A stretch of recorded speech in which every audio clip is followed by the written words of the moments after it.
Hello and namaste, everybody. How are you doing?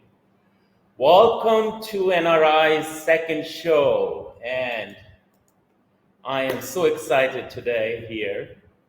This is my second show, actually, third show, but second show with a guest.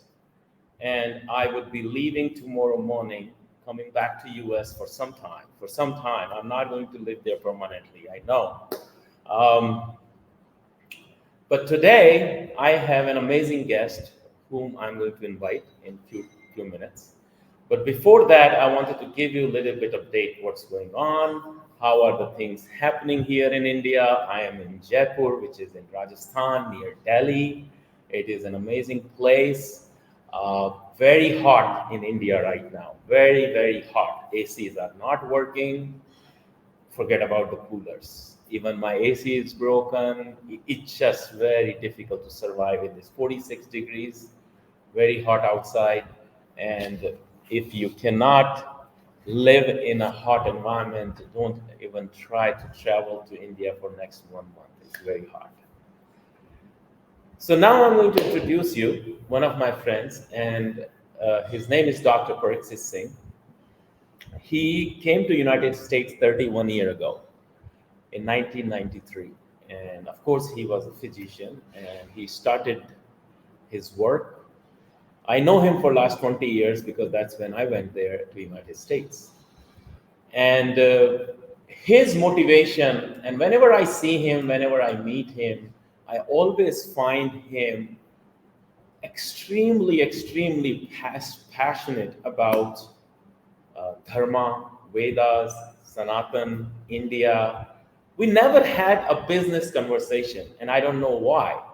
We always had a conversation around our Bharat Mata, India, motherland, nothing to do with business. Very few times we just, interact with each other, talk about each other's business. And I have a complaint that he never gave me any business. But despite of that, we had a great conversation. And that is one of the reasons on my show I wanted to invite him today, understand his perspective, what he thinks about India at this moment, and what is his motivation behind his philosophy, which is around Sanatan Dharma, Vedas, and why he is still passionate about pursuing those dharma based education or dharma based learning in his wisdom. So, without delaying further, I'm going to invite my friend, Dr. Parikshit Singh. Dr. Singh, you're welcome to the show. How are you doing? Namaste, I'm good. Thank you for asking. We miss you How's here the in weather Spring in Hill. Florida, Tampa? What's that? Your voice is echoing. How's the weather in Florida, Tampa? It's warm, it's hot. It's same here, like in Jaipur, it's 46 degrees. It's not 46, but it feels like it is. Well, we'll make it a little hotter today with our conversation. So Yes, what's you just told me it's been 31 years. 31 years. And since the day you landed in United States, you still think about India, you still miss your motherland, you come here quite often. Why do you do that? Unlike anybody else, there are a lot of NRIs who don't even visit India for 20 years, 15 years, 10 years. I know you just come here quite often. I know your parents live in Jaipur. Your father was a very good friend of my father. We had a lot of good stories to share with each other. So tell me some of your motivation and what's your connection and how do you feel about that connection for last 31 years? Uh, Bharat is my motherland, is my mother. There's Mother. nothing, there's nothing else. It is in my blood, it is in my DNA, it is in my consciousness, it is who I am. And of course, the US is a great country. I'm appreciative. I respect it. I love the US, a beautiful country. I would not have been successful had I not moved to the US. But Bharat is in my bloodstream. It is who I am. So when I go and see my Jaipur, I go and see two mothers. I see Bharat and I see my the mother who gave me birth. Yeah. So Yeah. I tell the same thing to everybody that, that's how I felt when I moved back, last month. That's how I feel that I'm kind of close to both of my mothers. yeah, Tell me a Matrabhumi. little bit Huh. about your upbringing in Jaipur. What do you remember and how do you connect now? So I was born in Ajmer actually, and then You I were. grew up in Jaipur. Hmm. From I was in second grade. So I was 7, 8 years old when we moved to Jaipur. My father was in civil service. Initially, he was RAS. Then he became an IAS officer, and Jaipur. Then I lived in Jaipur until 1991, 1992, and then went to Pondicherry, Jipmer. I did my medical school in SMS Medical College, and then went to Jipmer, Pondicherry. Then I went to All India Institute of Medical Sciences. So you didn't do from Rajasthan. You didn't do your medicine from SMS here in Jaipur, didn't I did my medical school. I didn't do my residency. you? Residency fellowship I didn't do from Jaipur. I wanted to experience other places. I wanted to go out. So it was just happened that one after another I got accepted in different programs. So Jipmer, of course, I love Jipmer. Beautiful place. Pondicherry is a beautiful place. Sri Aurobindo's ashram is there. And then Delhi, AIMS. So again, Sri Aurobindo's ashram is there. And then I got accepted in the US. So I just flew over to the US. 1993, I moved here. And since then, I've been here. उस समय sir बहुत सारे doctors और लोग इस तरह की बात करते हैं, अभी भी करते हैं जी कि मतलब ऐसा क्या था, आप अच्छे खासे पढ़े लिखे थे, डॉक्टर थे, आपको तो you could have a great career in India itself, मतलब नहीं क्या मोटिवेशन था कि आप वहां हाँ से यहाँ छोड़ के और विदेश गए? देखो, एक तो सीखने की इच्छा थी कि जो नई से नई विधाएं हैं, नई से नई तकनीकें हैं, टेक्नोलॉजी है, वो मुझे सीखनी थी। मुझे सबसे अच्छा डॉक्टर बनना था। तो जयपुर में अब देखो, उस समय तो हम अच्छे बहुत अच्छे डॉक्टर थे एसएमएस में पढ़ाने वाले। उनके जैसे डॉक्टर तो मिलना ही दुर्लभ है। इतने निष्ठावान डॉक्टर थे, पढ़ाने वाले गुरु थे जिन्होंने सब कुछ दिया, सब कुछ बिना कुछ वापस में लिए, सब कुछ दिया उन्होंने। और वैसे ज्ञान मिलना संभव नहीं, किंतु उस समय भारत में जयपुर में टेक्नोलॉजी नहीं थी, कैट स्कैन उस नहीं था। 93 की बात कर रहा हूँ 91 में जब मैं स्कूल में था तो एक कैट स्कैन पहली बार जयपुर में आया था, तो जो आधे आधे समय काम ही नहीं करता था। आप। देख लो आप, तो किसी का अभी स्ट्रोक हो की रहा है। हालत सुधरी नहीं है, मैं आपको बता दूं। नहीं, अब प्राइवेट हो गए ना, काम पर चाहिए है। प्राइवेट हो गए तो आपको अगर चाहिए तो आप वहां जाके कैट स्कैन करा लो, एमआरआई करा लो। बल्कि भारत में टेक्नोलॉजी की कमी नहीं है, अब तो प्राइवेट सेक्टर इतना आ गया है ना। किंतु उस समय तो केवल एक स्कूल था, एक मेडिकल स्कूल था। ऐसे थोड़ी थे कि 10-15 मेडिकल स्कूल हैं। और गुरु पढ़ाने वाले तो सबसे अच्छे थे, जो पढ़ाया वो तो उच्चतम स्तर का था। तो ये डिफरेंस कैसे नजर आता है आपको, जो अमेरिकन टीचर्स हैं या प्रोफेसर्स हैं, आप जिनको आप देखते हैं, और मेरे अपने जो इंडियन प्रोफेसर्स और टीचर्स से, if you have to compare, क्या थॉट प्रोसेस है, अब कैसा लगता है आपको? जो अमेरिकी जो प्रोफेसर थे 93 से 96, वो भी जो अच्छे से जो उनके उच्चतम पढ़ाने वाले थे, गुरु थे, वो उसी स्तर के थे। उनमें भी वही निष्ठा थी, पढ़ाने की इच्छा, प्रेम, शिष्यों के प्रति आदर। किंतु जो पद्धति है हमारे पढ़ाने की, कहाँ वो पे, थोड़ी इंडिया? अलग थी इंडिया में। और इंडिया में बड़ी, मैं अब बोल देता हूँ, हाँ, दबाव आपके बहुत होता है। हैं? अमेरिका में खुलापन है, आप जाके गुरु से बात कर बिंदास। सकते हो हाँ बिंदास।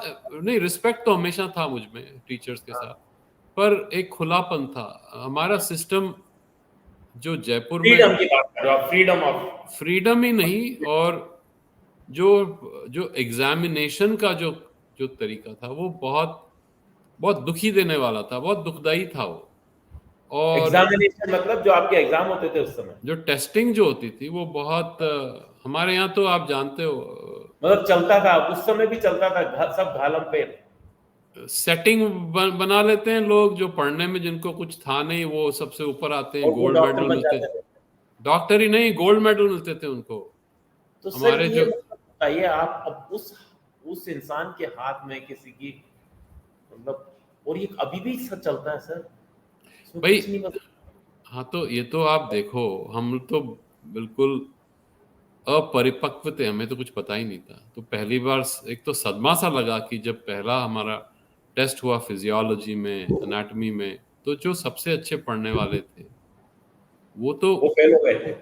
नहीं, फेल नहीं हुए, फेल नहीं लेकिन किया उनको। हाँ, पहले नंबर पे गोल्ड मेडल जिनको मिला वो हाँ, ये ऐसा भी नहीं कि पहले 10 में थी, वो नीचे के 15 में थी। तो उससे एक आपको डिमोटिवेशन होता है कि क्या डिमोटिवेशन नहीं, आपका मन, आपका सिस्टम बदमजगी पे जिसे फिर कहते हो ट्रस्ट ना। खत्म हो जाता है सिस्टम में से कि यार हाँ ये तो क्या सिस्टम। हाँ तो ऐसा नहीं कि पढ़ने वाले अच्छे नहीं थे, पढ़ाने वाले अच्छे नहीं थे, बड़े निष्ठावान थे। किंतु ये जो आखिरी समय में जो घालमेल, जो सेटिंग लोग कर कर आके अपने लोगों को गोल्ड मेडल दिला, तो वो निकलवा उससे देते हैं। उसमें फिर आपका दिल उचट जाता है। दिल फिर उठ आप जाता सोचते हो मुझे है। जाने दो, कहीं और सीखने दो। अब तो प्राइवेट सेक्टर अब आ गया है, तो आप में जितनी योग्यता है आप प्राइवेट सेक्टर में करो, काम सीखो। उस समय प्राइवेट सेक्टर इतना सशक्त नहीं था। नहीं था। प्राइवेट प्राइवेट सेक्टर तो 1991 के बाद आया ना, उससे पहले तो हाँ, क्या था? सब लाइसेंस राज था, सब कुछ। लोग समझते नहीं, लोग जानते नहीं कितना कंट्रोल था सरकार का सब चीजों पर। और हाँ। उसमें सब सिफारिशें सब इधर से उधर चलती थी, उल्टा पुल्टा। तो उससे मेरा मन उचट गया, तो मैंने कहा कि मुझे तो सीखना है, मुझे तो अच्छा डॉक्टर बनना है, इस मुझे नेतागिरी से कोई अर्थ नहीं है। और उसके बाद फिर मैं पौंडीचेरी गया, तो पौंडीचेरी में ये नेतागिरी नहीं थी। एम्स हाँ। गया, एम्स में नेतागिरी नहीं थी, केवल पढ़ाने पे ध्यान था। हम्म। और फिर यूएसए आया, तो यूएस में भी खुला वातावरण। तो आपको सफल होने में एक ही चीज रोकती है कि आपकी कितनी आप में क्षमता है और आपने कितना परिश्रम किया।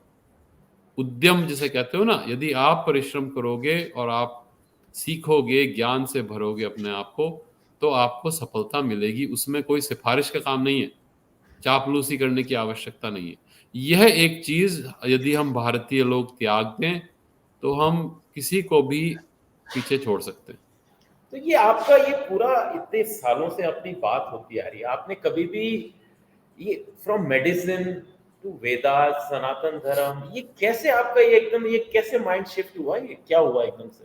कोई मतलब एक पर्सनल प्रॉब्लम हुई लाइफ में, कुछ हुआ, what is that life changing moment? और ये आपका शुरू से इंटरेस्ट था या क्या था? शुरू से ही था। 18 साल का जब मैं था, मुझे अभी भी याद है, 1986 में मेरा, मैं पढ़ने में तो अच्छा था ही, हिंदी साहित्य से मुझे बहुत प्रेम था, पढ़ने में बहुत आनंद आता था। फिर मेडिकल स्कूल चला गया, तो मेडिकल स्कूल में मुझे एक अच्छे मेंटोर मिले, जो डॉक्टर नहीं थे। उन्होंने मुझे फिर साहित्य को की ओर, दर्शन की ओर, हिंदी साहित्य। हिंदी अंग्रेजी, पहले अंग्रेजी की ओर प्रवृत्त किया। तो मैंने अंग्रेजी साहित्य बहुत पढ़ा। और बल्कि मेरे तो दो स्कूल चल रहे थे एक साथ। एक तो मेडिकल स्कूल तो चल ही रहा था, दूसरा अच्छा, मैं उसी अपने, समय जब आप मेडिकल स्कूल में थे तभी की बात है? हाँ। हाँ तो उस समय श्री अरविंद की ओर मेरा रुझान रहा। तो उस समय दिल्ली आश्रम चला जाके वहीं रहता था मैं, हफ्तों तक वहाँ पढ़ाता था स्कूल में। तब वो आप इंडिया में थे, तब की बात कर रहे हो आप? हाँ हाँ, जयपुर में जब मैं था तो मैं दिल्ली चला जाता था, तब छुट्टी आप होती अरविंद थी। आश्रम में जाते थे दिल्ली? हाँ, दिल्ली में अरविंद आश्रम जो अरविंद मार्ग पे है, वहाँ पे चल जाकर मैं वहीं रहता था। और हाँ। वहीं अध्ययन करके ध्यान करता था, पढ़ता था। और फिर जब कभी मौका मिलता, अवसर मिलता, तो मैं पौंडीचेरी भी गया। इसलिए आप फिर पौंडीचेरी भी गए, तो आपका हाँ इंटरेस्ट है। हाँ, तो ऐसा नहीं था कि कोई बाद में कुछ आया। उसी समय से 86 से ही मेरा रुझान, अ, खैर भारत से तो प्रेम था ही, किंतु श्री अरविंद का जो भारत माता के प्रति प्रेम है, उससे और भी रुझान बढ़ा। उनका दर्शन, उनका पूर्ण योग, फिर साहित्य से उनका प्रेम।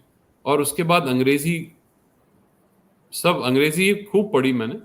फिर जब यहाँ आया तो फिर हिंदी का साहित्य की और भी रुझान हुआ मेरा। और फिर मैं ज्ञेय जी और बड़े बड़े हिंदी कवि जो हैं क्या उनको पढ़ने चीज लगा। थी इसमें जो आपको, अरविंदो की क्या चीज जो है जो आपको ट्रिगर की, आपके मन को लगी? जस्ट वेरी ब्रीफ कि क्या चीज ऐसी थी सबसे पहला भारत के प्रति अनन्य प्रेम, वो अरविंदो के आपने उसमें पाया, वो जो अरविंदो के देखो अभी हम लोग जानते नहीं, हम सोचते हैं कि हमको स्वाधीनता दिलाई दो नेताओं ने, गांधी और नेहरू ने, पर गांधी तो आए ही कोई जब युद्ध हुआ, जब हमारा अंग्रेजों से सामना हुआ और 1900 में वास्तव में इसने जब आग पकड़ी, तब गांधी का तो नाम ही नहीं था। तब आपके बड़े नेता थे तिलक, विपिन चंद्र पाल और लाला लाजपत राय और श्री अरविंद।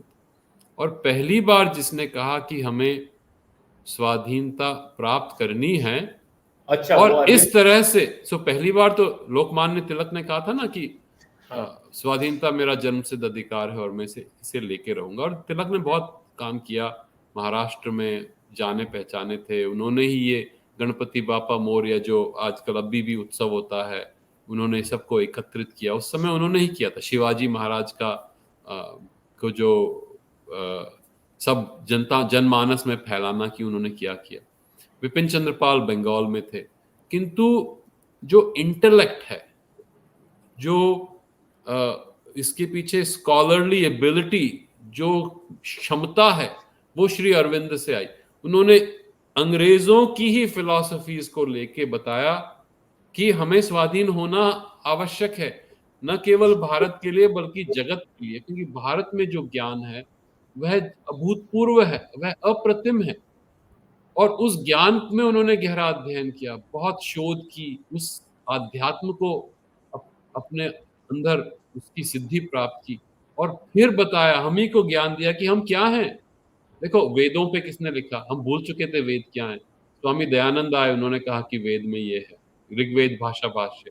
फिर श्री अरविंद ने लिखा उस पर कि ऋग्वेद का क्या अर्थ है, ऋग्वेद में कितना बड़ा आध्यात्म है, और ऋग्वेद और उपनिषद का क्या महत्व है। और फिर गीता पे उनके जो निबंध हैं, जो प्रबंध जो कहते हैं, एसेज ऑन द गीता, उससे सुंदर आध्यात्म पे अरविंदो ने गीता पे एसेज लिखे हैं जो आप कह रहे हो, बहुत सुंदर हैं। तो कहाँ पे अभी अवेलेबल हैं, अगर कोई पढ़ना सब जगह अवेलेबल है, ऑनलाइन आप जाओ, शब्दा लाइब्रेरी ऑनलाइन मिल जाएंगे हिंदी में। बल्कि आपने मैं एक किताब लिखी है, उस किताब का क्या सार है? आपने वो किताब उसी के उससे लिखी है या किस संदर्भ में लिखी है?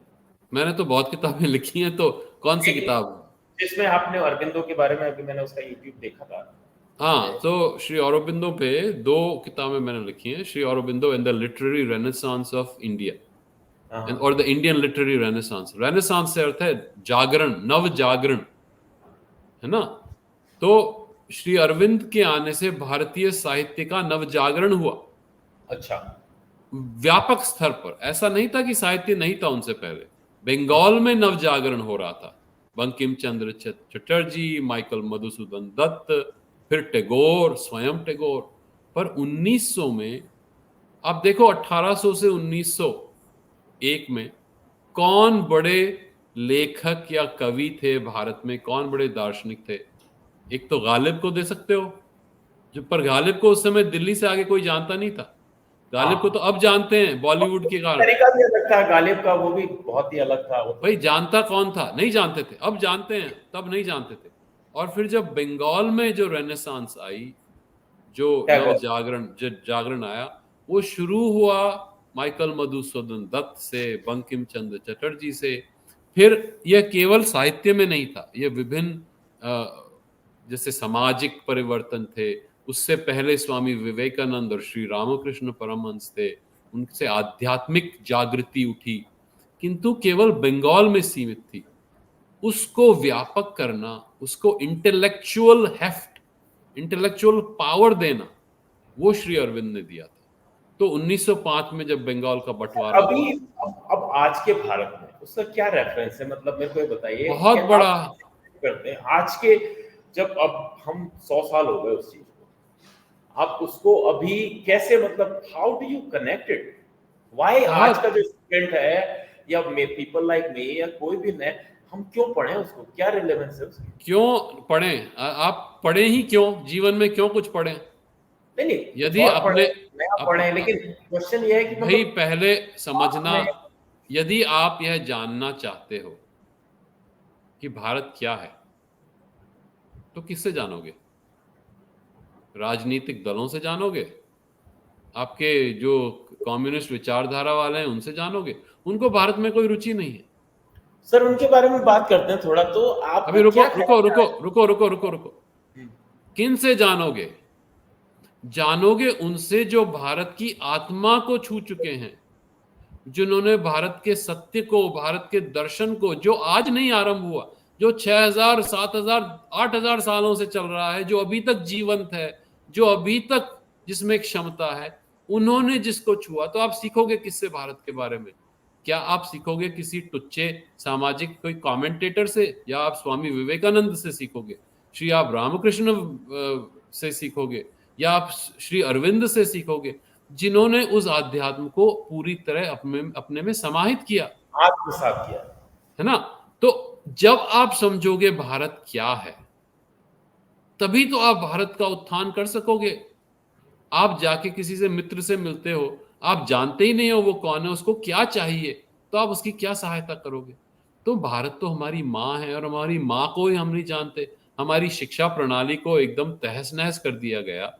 अब देखो, गीता कितने सालों से पढ़ रहा हूं मैं, अब मैं गीता का पाठ कर रहा हूं, सीख रहा हूं, बच्चों को सिखा रहा हूं। वो जान रहे हैं कि गीता कितना सौंदर्य है। मैं मेरी पुस्तक गीता पर लिख रहा हूं। मैंने वेद पर पुस्तक लिखी कि वेद का सरलीकरण, वेद मेड सिंपल, क्योंकि हमको यही नहीं पता कि ये वेद में क्या है। सब उल्टा पुल्टा जो कोई मूर्ख आके बता देता है उसको हम मान लेते हैं कि वेद में ये है। वेद में 3 स्तर के अर्थ हैं। हमें किसी ने बताया आज तक? हमको तो नहीं पता नहीं। बताइए, हाँ, बताइए। तो जाने किससे?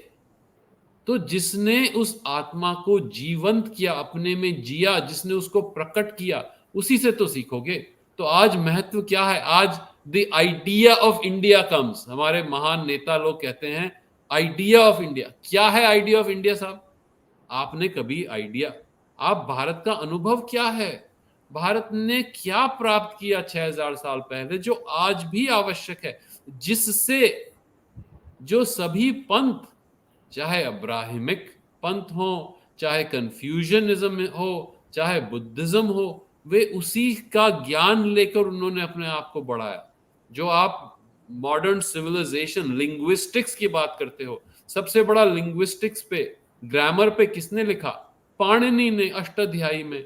सबसे पहला जो माँ है भाषाओं की, वो संस्कृत, जिसमें से सारा आपका लिंग्विस्टिक।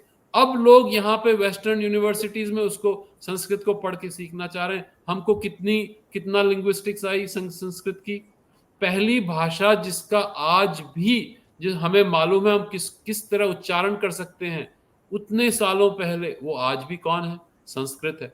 ऐसा साहित्य उस समय से आज तक जिसका अर्थ हम समझ सकते हैं, कौन सा साहित्य है? वेद है। कौन सा जीवंत साहित्य है जो आज तक 6000 साल, 5000 साल, 4000 साल तक चलता आ रहा हो? आप महाभारत ले लो, आप गीता ले लो, कितनी क्या उत्कर्ष था हमारा। तो हम क्यों नहीं जानते ये? हम क्यों नहीं जानते कि हमारी साइंस, हमारा गणित कहाँ तक पहुंच चुका था? हम क्यों नहीं जानते कि हमारा आर्किटेक्चर, हमारी एस्ट्रोलॉजी, हमारे से बड़े आर्यभट्ट, हमारा गणित, शून्य का, अनंत का ज्ञान जो हमने पूरे विश्व को दिया। किंतु हम किस आइडिया ऑफ इंडिया की बात कर रहे हैं? ये कहां से, इसका मूल स्रोत कहां था, जो आज भी पिछले 1000 साल में पिट पिट के, धावे बुलवा बुलवा के, आक्रांता आते आते फिर भी हम जीवित हैं। क्या है यह आत्मा? तो किससे सीखोगे? जिन्होंने इसको पूरा जिया है। तो यह मैं कहना चाह रहा हूं। आगे तो फिर आपको मैं काटना नहीं चाहता। यही मैं आपसे कहलवाना चाह रहा था। अब थोड़ा शो में एनर्जी आई सर। आपने जब मैंने थोड़ा तो दिस इज व्हाट। सो आप इतने साल से 30 साल से वहां पे हैं, आपने कभी ऐसा नहीं सोचा क्या कि यार अब इंडिया जाके क्या करेंगे, मतलब बहुत ज्यादा ये होता है, या आपको हमेशा से एक्साइटमेंट रहता था कि नहीं यार इंडिया 4 दिन के लिए भी जाना है तो निकल जाओ? मतलब ऐसा क्या था कि जो मतलब do you compare yourself with other NRIs, your fellow physicians, your other people, या कभी आपको ऐसा लगता है कि यार जो काम मैं कर रहा हूँ, मैं इतना पैशनेट हूँ इस काम के लिए, दूसरे क्यों नहीं कर पा रहे हैं इस काम को? तो उसके लिए आपको कुछ ऐसा ऐसा लगता है कि अंदर से गुस्सा आता हो, कुछ होता हो कि नहीं मैं चाहता हूँ कि जैसे अभी आपको मैंने बोला कि आज की ऑडियंस क्यों, या आज की नई जनरेशन क्यों सीखे, तो आपको थोड़ा सा एक उद्वेग आया उस चीज के लिए। तो जब 30 साल से आप इस चीज के लिए सोच रहे हैं, तो ये आता है ये उद्वेग, और आज के इंडिया में जो कुछ हो रहा है, जो मीडिया में हो रहा है, पॉलिटिक्स में हो रहा है, आपको भी दिखाई देता है, वहाँ आप भी ट्विटर पे हो, सोशल मीडिया पे हो, दिखाई, सिवाय जो चीज चल रही है वही चल रही है। What are your thoughts, what's going on at present India, and what do you think about it? So इसको आपके कई 3-4 प्रश्न हैं इसमें, तो मैं ये इसको मैंने थोड़ा एक साथ इसलिए कर लिया क्योंकि अब आप आराम से 5 मिनट तक जवाब दो। 5 मिनट नहीं, घंटा भर लग सकता है, किंतु चलो मैं हाँ, इसको बांटता हूँ। हाँ, पहली चीज तो, मैं अपने को भारत से अलग कभी नहीं माना। यहाँ भी आया तो भारत से अलग कैसे हो सकता हूँ? भारत आपके साथ क्या है? जो मेरे भारत खून में है, जो मेरी डीएनए वही में रहा। है, वो कहाँ है भारत? ये रहा भारत, ये है भारत, यही है है। ना? माँ से जुड़ के कण कण उसी का है, तो माँ से अलग नहीं है। कभी ऐसा नहीं लगा। मैं यहाँ भी कुछ करता हूँ तो भारत का ही प्रतिनिधित्व कर रहा हूँ। मैं बहुत कोई बढ़िया अलग बात। अलग नहीं हुआ, है ना? ऐसा कभी नहीं लगा। ना मैं किसी से अपनी तुलना करना चाहता हूँ। जो जिसका जैसा स्वभाव है, स्वधर्म है, वह वैसा करे, मुझे कोई दिक्कत नहीं। मुझे तो अपना धर्म पूरा करना है। मेरा एक ही धर्म है। किस प्रकार अपने ज्ञान को, अपनी छोटी सी तुच्छ जो प्राप्ति हुई है ज्ञान की, वो किस प्रकार प्रकट करूं। वो किस प्रकार प्रकट होगा? अपने कर्म से, अपने वचन से, अपनी जो भी जीवन की उपलब्धि है, जो भी डॉक्टर हूं, डॉक्टर जैसे प्रोफेशन में काम कर रहा हूं, उससे वह स्वधर्म अपने आप दिखता है। कोई किसी को बताने की आवश्यकता नहीं। तो तुलना किससे करूं? कोई तुलना की आवश्यकता नहीं। जिसको जैसा करना है वे करे। किंतु पुस्तकें अवश्य लिखनी है। ज्ञान जितना छोटा सा है, पॉडकास्ट में लोगों को गीता सीखनी है, गीता सिखानी है, वेद के बारे में समझना है, जितना थोड़ा बहुत मेरे गुरुओं ने सिखाया वो मैं वापस आगे बढ़ा देता हूँ। तो ऐसी भी कोई संताप नहीं है, क्योंकि ईश्वर ने, मेरे गुरुओं ने मुझे पूर्ण कर दिया। उस प्रेम से पूर्णता आ गई। मुझे किसी को दिखाना नहीं है कि मैं इस स्तर पे पहुंच गया, तो क्या तुलना नहीं करनी। किंतु जितना मुझसे हो सकेगा उतना मैं भरसक प्रयास करूंगा, उतना समर्पण करूंगा कि हमारे साहित्य को, हमारी संस्कृति को, हमारे ज्ञान को, हमारे दर्शन को किस प्रकार आगे बढ़ाया जाए। कितना मैं उसको सरल कर सकूं, सुगम कर सकूं, ताकि जो आने वाली पीढ़ी है, जिसको स्कूलों में जाकर अंग्रेजी वेस्टर्न नॉलेज की बजाय यह नॉलेज इसको जिसको छूनी चाहिए, फिर वो जो भी करें वो उनकी इच्छा है, उनका स्वभाव है, कम से कम उपलब्ध तो हो। तो जो सोशल मीडिया है, जो भी ऑनलाइन है, उससे बहुत सरल हो गया है काम।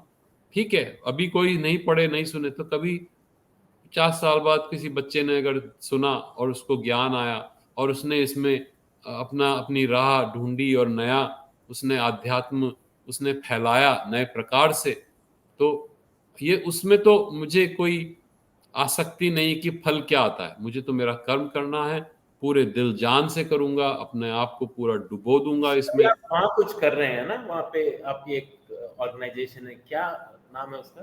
थोड़ा सा उसके बारे में बताइए। औरवेद, औरवेद है उससे, जिससे हम काम पंचकुला में भी कर रहे हैं। पंचकुला चंडीगढ़ के पास एक जगह है जहाँ पे हम बच्चों को पढ़ाते हैं, महिलाओं को स्किल जो कौशल है वो सिखाते हैं, ताकि वे जीवन यापन कर सकें। वो गिफ्ट्स बनाती हैं, फिर वो यहाँ शिप करती हैं, तो हम उसको गिफ्ट्स देते हैं लोगों को, और ताकि हमारे लोग आगे बढ़ें। बल्कि मेरा तो इच्छा है कि मैं उसको हर कस्बे में, हर शहर में खोलूं इस प्रकार के केंद्र। तो एक काम तो यह है। दूसरा, हमारी पुस्तकें हैं, तो ज्ञान से वर्धक पुस्तकें कैसे बढ़ाई जाएं, पब्लिशिंग मीडिया के साथ जुड़कर हमारे जो अ, आध्यात्म है उसको वापस से कैसे फैलाया जाए। और अब तो आप देखते ही हैं, हमारी उसमें कई कुछ पुस्तकें काफ़ी फैली हैं, लोग बाग पढ़ते भी हैं, कुछ तो बेस्ट सेलर्स हो गई। तो उससे मैं जुड़ा हुआ हूँ और उनका पूरा प्रोत्साहन करके उनको मैंने पढ़ी है आपकी किताबें, आपको पता है। और मेरी ही नहीं, दूसरे लेखकों की भी। दूसरे लेखकों को बड़े आजकल तो फेमस हो गए हैं, अब वो लेखक बहुत फेमस हो गए हैं, बच्चा बच्चा जानता है, जो भी ऑनलाइन मीडिया देखता है वो सब जानते हैं उनको। तो उसके बारे में मुझे कुछ कहने की आवश्यकता नहीं है, किन के किंतु बारे में बात कर रहे हैं? आनंद रंगनाथन का नाम अच्छा सुना अच्छा, होगा। हाँ, उनकी पुस्तक वो इंडिया में, हाँ, उनकी पुस्तक उनकी छापी है। काफी चैनल्स वो आनंद रघुनाथन के। राजीव आप उनसे व्हाट्स योर रिलेशन, मतलब आप उनसे एग्री करते हैं, डिसएग्री करते हैं? नहीं what kind of relation thought process you have for नहीं what's going on in India? नहीं रिलेशन तो मैं तो उनसे एक बार मिला हूं, और बड़े ही विनम्र, अ, बहुत ही मैं भी मिला उच्चतम, हूँ उनसे, आनंद रंगनाथन से मैं मिला था बैंकॉक में। बहुत ही नर्म व्यक्ति हैं। बहुत उनमें ऊर्जा है और भारत के प्रति प्रेम है। अब देखो, एक चीज तो ये, आप किसी से सहमति नहीं है वो अलग बात है, हाँ, उसमें कोई समस्या नहीं है। आप बड़े बड़े लोगों से आपकी सहमति नहीं हो, किंतु अपने विचार को प्रकट करने का उनको प्लेटफॉर्म होना चाहिए। ऐसा बिल्कुल नहीं हाँ। कि उनको रोका जाए, उनको प्लेटफॉर्म मिलना चाहिए। जैसे राजीव मल्होत्रा हैं, उनकी पुस्तकें जैसे छप रही हैं, तो आप असहमत हैं तो आप विवाद कीजिए, आप अच्छी सी उसके विरुद्ध एक और पुस्तक लिखिए, हाँ, किंतु प्लेटफॉर्म तो होना चाहिए ना। चाहे राइट हो चाहे लेफ्ट हो, सत्य को तो प्लेटफॉर्म मिलना ही चाहिए।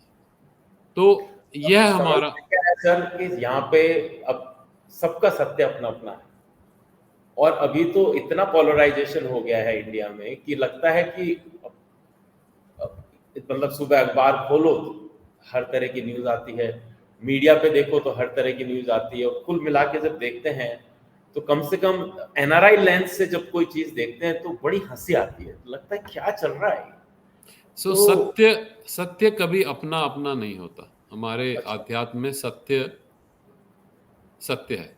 एक ही है। तथ्य अलग कर सकते हो आप, आपके परिप्रेक्ष्य अलग हो सकते हैं, वह आपकी समस्या है। अच्छा, आप किस तरह से आप उस बृहद सत्य को, आप जाके अभी जाके देख लो कि आप बंगाल के जो बेड़ा है, अरेबियन सी है और इंडियन ओशन है, वहां जाके आप घूम के आओ और आप कहो कि साहब, जो सागर है वो तो इसी तरह का है, खाड़ी के जैसा ही है ना। हाँ, और मैं जाके पैसिफिक ओशन जाऊं, मैं तो कहूं पैसिफिक ओशन, बड़ी बड़ी लहरें, उत्ताल तरंगे हैं, है ना। और आप गल्फ ऑफ मेक्सिको जाओ, आप तो सब जानते हो गल्फ ऑफ मेक्सिको, अरे ये तो बड़ी उथला है, कोई इतना इसमें गहराई नहीं। सत्य किसका है? क्या ये एक ही जलाशय, एक ही जो बॉडी ऑफ वाटर है उसका वर्णन नहीं है? परिप्रेक्ष्य अलग अलग हैं। तो यह समझना कि ये एक ही है, सब लोग अपने अपने तरफ से देख के अपनी अपनी वो दुकान अपने लगा रखी है, वो ठीक है, तो किंतु सत्य तो तो मुझे एक आपकी है। बात से ऐसा लग रहा है कि अगर सनातन को, वेद को, या जो भी एजुकेशन, जो जो धर्म आप समझ रहे हैं, जो आपकी विजडम है, जिसमें आपका इंटरेस्ट है, इससे कोई फर्क नहीं पड़ता आप अमेरिका में रह रहे हैं, इंडिया में रह रहे हैं, यूके में रह रहे हैं, कहीं भी रह रहे हैं, लेकिन अगर आपका इंटरेस्ट है और आप उस बारे में कुछ करना चाहते हैं, तो nation is not a boundary which you should think about. You can always do the things cross border. You can always help people any wherever you live. So That इसमें दो चीजें हैं। अगर सनातन है, सनातन से अर्थ क्या है? इटर्नल, सदा से है, शाश्वत है, नित्य है ना। वर्ड और का तो यही है। और यूनिवर्सल है। हाँ, यूनिवर्सल मतलब सर्वव्यापी है ना। तो वह सनातन नहीं होगा यदि उसका यहाँ पर मैं निरूपण न कर सकूं, यदि मैं इसकी व्यंजना नहीं कर सकूं, इसको जी न सकूं, तो सनातन कैसे हुआ? और भारत क्या है? भारत क्या एक छोटी सी एक भूमि का एक एक खंड है? यही तो श्री अरविंद ने पूछा था, क्या भारत एक भूमि का खंड है, या भारत एक प्राचीन शक्ति है, एक जीवंत मां है जिसमें हम सब उसके अंग हैं? तो यदि वह स्वयं सनातन है, उसकी आत्मा सनातन है, तो वह कहाँ नहीं है?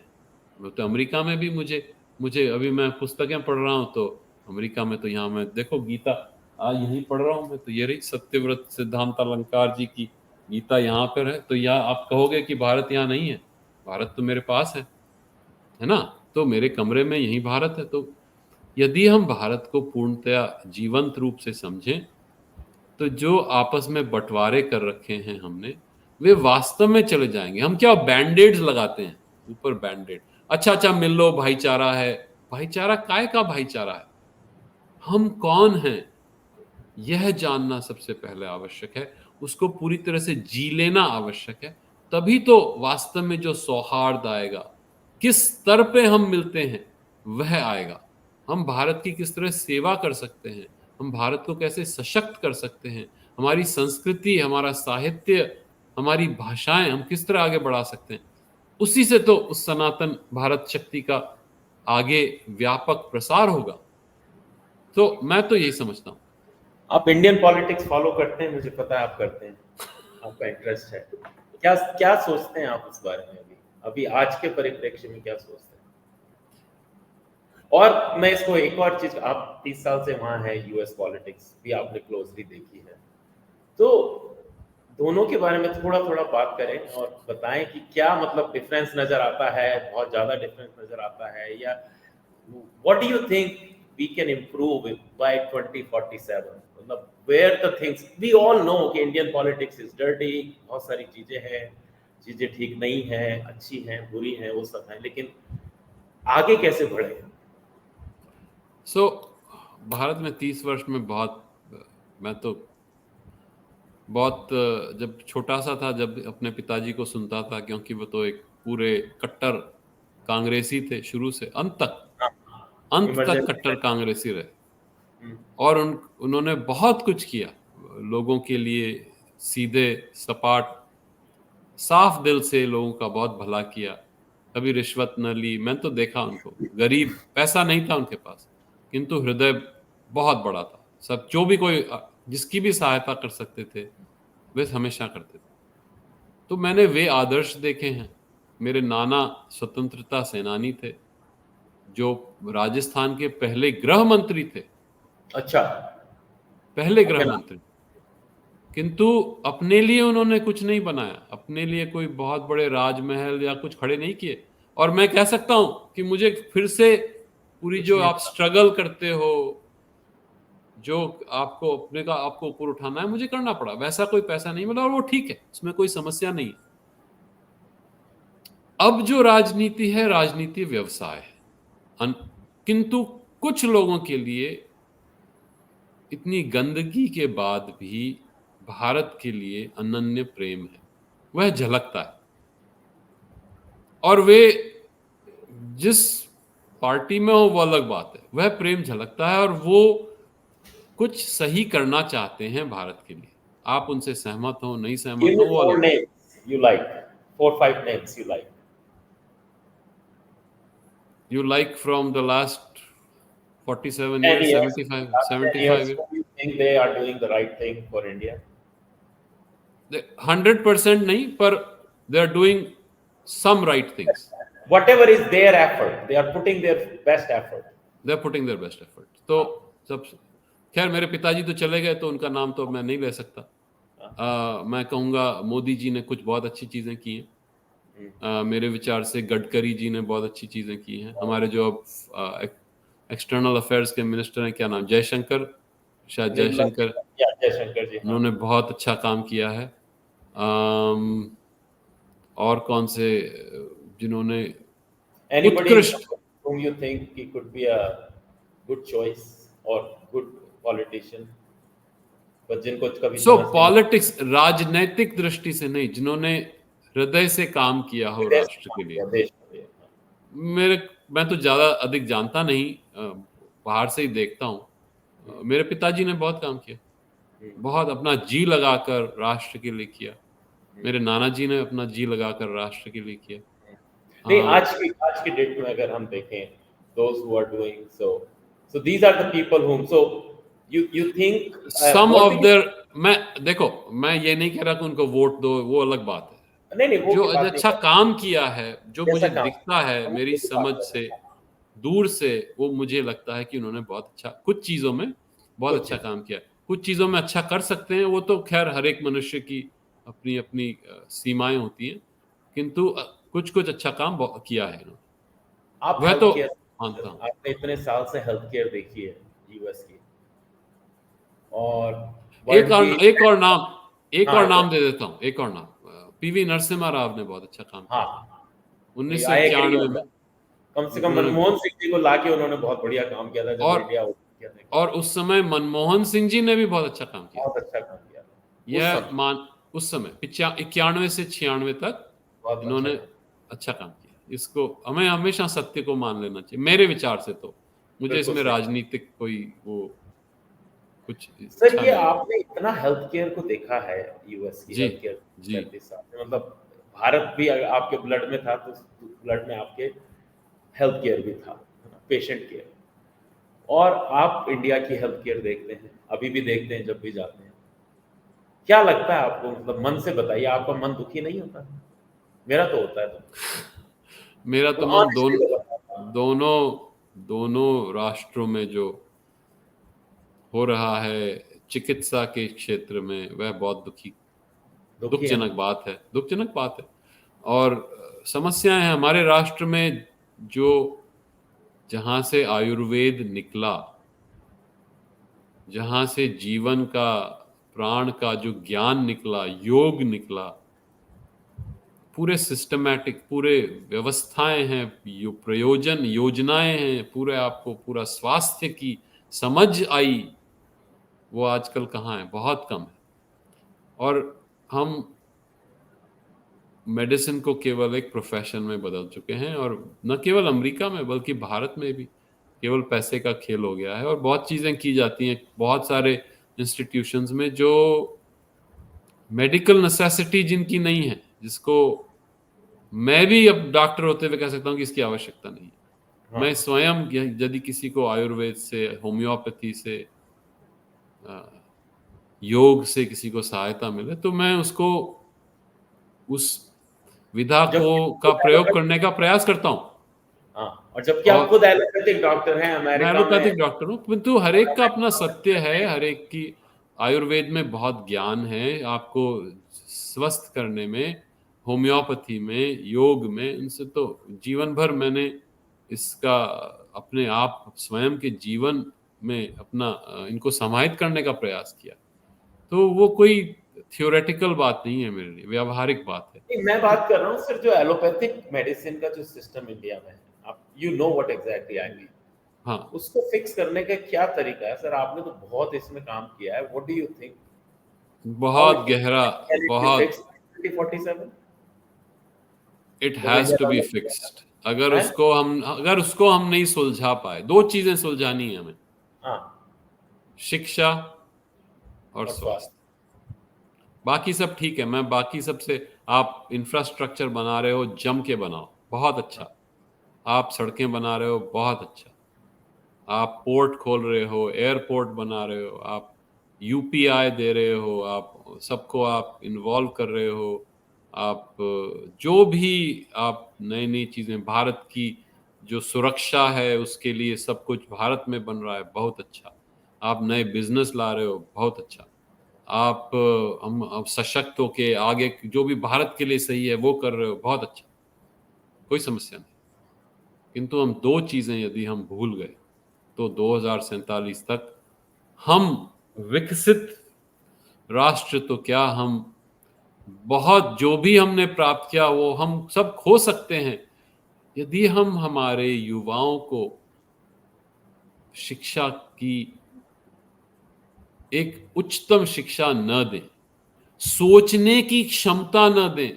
हमारी शिक्षा कितनी हमको स्वतंत्र नहीं बनाती, हमारी विचारधारा को स्वतंत्र नहीं बनाती, हमें यह नहीं अवसर देती कि हम अपने आप बातों को समझ सकें। एक लीक पर कि यही सच है, यही ज्ञान है, उसी पे फंसा देती है।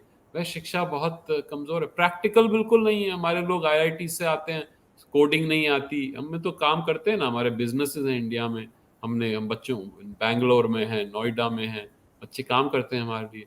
सारी थियोरीज आ गई, एमबीए कर ली और आईआईटी में जाके आ गए, कोडिंग आती नहीं तो आप क्या करोगे व्यवहारिक जीवन में, आपने थियोरी पढ़ ली। तो शिक्षा प्रणाली वैसी हो जो वास्तव में हमारा जो जीनियस है, भारत का जो विज्ञान है, उसको आगे यदि हम बढ़ा सकें तो पहली आवश्यकता, चाहे सर आध्यात्म हो। उसके लिए there is a mass movement going on to train the faculties. मैं पिछले अभी 3-4 दिन से एक कॉलेज में जा रहा हूँ, वर्कशॉप कर रहा था, वहाँ बहुत लोग आए थे, वो बता रहे हैं कि they are trying to do, because ये पूरा जनरेशन जो गैप आ गया ना अपने बीच में, उससे सारी तबाही हुई है। कोई बात नहीं, तो अब वापस प्रयास, उसको ऐसे पूरा थोड़ी turn around करना, इट इज अ भाई, बिग टास्क। कोई बात नहीं, तो महान कार्य तो कैसे सिद्ध होते हैं, मेहनत हाँ, परिश्रम से ही तो शिक्षा और दूसरा स्वास्थ्य। Accountability is a big issue which is a big bottleneck also. आपको ध्यान है इसका मतलब मुझे लगता है कि जब अमेरिका जैसे देश में जहां से पूरे वर्ल्ड से लोग आके बसे, कितना कठिन होगा अकाउंटेबिलिटी क्रिएट करना। तो फिर इंडिया में तो बहुत इजी है, हम सब एक ही देश के वासी हैं, एक ही जैसा हमारा चमड़ी का कलर है, एक ही जैसा सब कुछ है। तो much easier to build accountability within the same nation जहाँ पे ज्यादातर लोग नहीं, तो क्या या हुआ, हम लोग क्या है, सरल रास्ता दे लेने की आदत हो गई। 1000 साल तक हम गुलाम रहे, तो पिट पिट कर हमको किस तरह जी लें, किस तरह जुगाड़ कर लें, यह नहीं कि अगले 100 साल तक की क्या हम तैयारी करें, हम कैसे 500 साल की प्लानिंग करें, योजनाएं बनाएं, ये नहीं है। आज ये नहीं। निकाल लें, आज मैं अपना आज फायदा कर लूं, आज मैं सड़क काट के थोड़ी सी और अपने घर में जोड़ लूं, आज मैं थोड़ा सा इधर जुगाड़ कर लूं, आज मैं उसको थोड़ा सा रिश्वत दे के काम करा लूं, यह हमारी आदत हो गई है। और वही हो रहा उस सिफारिशें करके एक को गोल्ड मेडल दिला दिया किसी जो कभी जिंदगी में पढ़ाई में नहीं है, तो ये तो कोई हर जगह है। तो कौन है। रोक रहा है भारत को? हम ही रोक रहे हैं। यह कहना अज्ञान है कि कोई और हमें रोक रहा है, हम स्वयं ही हमारी राह में बाधक हैं। यदि हम उस अहम को उस और ये कितना तुच्छ अहम है, हम्म। जब तक ऐसी एकता नहीं आएगी कि मैं अपने लिए नहीं अपने राष्ट्र के लिए करूंगा, मैं जो सबके लिए अच्छा है वह करूंगा, तब तक इस तुच्छ अहम को, हमारा अहम भी विशाल नहीं है, हमारा अहम भी तुच्छ है, छोटे से अपना फायदा निकाल लेते हैं, इधर रास्ता काट लिया, उसको ये ले लिया, थोड़ी सी रिश्वत ले ली, अपने लिए कुछ निकाल लिया, और इससे जो हमारी विशाल पुरातन जो वृक्ष है, उसकी हम जड़ें हम ही काट रहे हैं। यदि हम यह समझ लें और अपने स्तर पे यह कहें कि मैं इस जहर में, इस विष में और अपना विष नहीं घोलूंगा, यदि धीरे धीरे वह कम हो जाए, मैं अपने हृदय में केवल उस राष्ट्र के लिए कर्म करूंगा, कॉम्प्रोमाइज, सेटिंग, गलत सलत छोटी छोटी बातों में दिमाग नहीं लगाऊंगा। नहीं लगाऊंगा, थोड़ा अपना दिमाग सोच को बढ़ाऊंगा, तो समस्याएं भी सुलझ सकती हैं। ऐसी कोई समस्या नहीं जो भारतीय नहीं सुलझा सकते। हम जाके बाहर जाके दुनिया भर की समस्याएं सुलझाते हैं, अपनी समस्याएं सुलझती नहीं। खैर, मैं बुराई नहीं करना काफी टाइम चाहता। हो गया अपने को बात करते हुए, बहुत अच्छा लगा ठीक है। आपसे बात करके। 2047 को कैसे देखते हैं आप सर? यदि यदि हम हमारी आत्मा को पुनः प्राप्त कर लें, वह आत्मा जो भारत की आत्मा है, तो 2047 में हम वास्तव में एक दिव्य राष्ट्र, भव्य बन सकते राष्ट्र, जगत गुरु बन सकते हैं। अभी तो बहुत हाँ खामियां हैं, कमजोरियां हैं, जिनसे हमें ऊपर उठना होगा। इसमें सत्य को देखिए जैसा है, यथाभूत दर्शनम, अपनी गलतियों को देखिए, अपनी कमजोरियों को देखिए, और फिर उसका निरावरण करें, उसको आप सुलझाएं, समाधान करें। ये ऐसे ही तो हम बड़े होंगे ना। यह कहना कि हम सबसे अच्छे हैं, बस उसी उसी सोच में रह गए, कंप्लेसेंसी में। उस दम में रहना जरूरी नहीं है, हाँ, तो जो गलत है वो गलत है, आपको त्यागना होगा। उसको त्याग दो। और उसको ठीक करो। यदि उसको ठीक कर दोगे तो आपकी जो स्वयं की जो शक्ति है, जो जीनियस है, वो अपने आप आएगा, कोई रोक नहीं सकता। चलिए सर, बहुत अच्छा लगा आपसे बात करके। Thank you very much, we had a great conversation. I think next time will have a much bigger session. And 1 घंटा करीब करीब 50 मिनट हो गए हैं, काफ़ी लोग जुड़े अपने साथ। इसकी हम और शॉर्ट्स भी बनाएंगे, कुछ और भी बनाएंगे, आपको देंगे। But thank you very much doctor Singh for joining us, and thank you very much. नमस्ते। Namaste. So this was Dr. Parikshit Singh.